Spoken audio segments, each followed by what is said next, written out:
Hi, I'm Dr. Cameron Stelzer, the Story Doctor.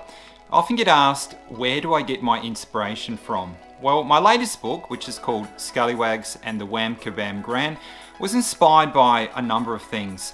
Firstly, I woke up one morning and I had this great idea, and it was a story about a young boy, a teenage boy, who had a girlfriend that liked to fight zombies and vampires and all those other kind of ghoulish creatures that a lot of kids like to read about and watch on different programs.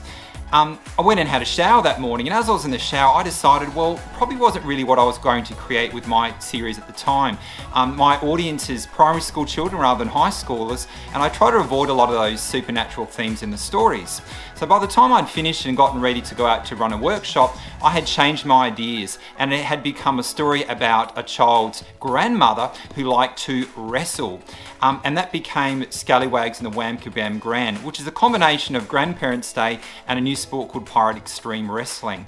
And it was a lot of fun to take those initial ideas and to put them into play by turning the human characters into animals, and then finally to put everything into the setting of the School of Scallywags, which is where the books have been set the last couple of years.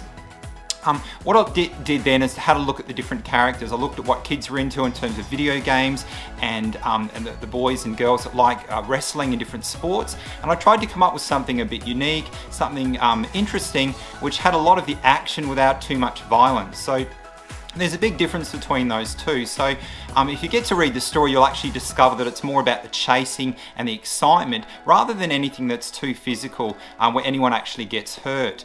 And the fun part about this story too was making some alternate endings where you could choose what kind of ending you wanted to create, if it's the R-rated ending or the gangster rap ending or the happy sparkly ending or even a comic book ending. And then we encourage kids to go and to create their own stories and their own endings as well, which we can post on the website. Check it out if you like. I had a lot of fun making this story, and I hope you guys enjoy reading it as well. Thank you. Bye.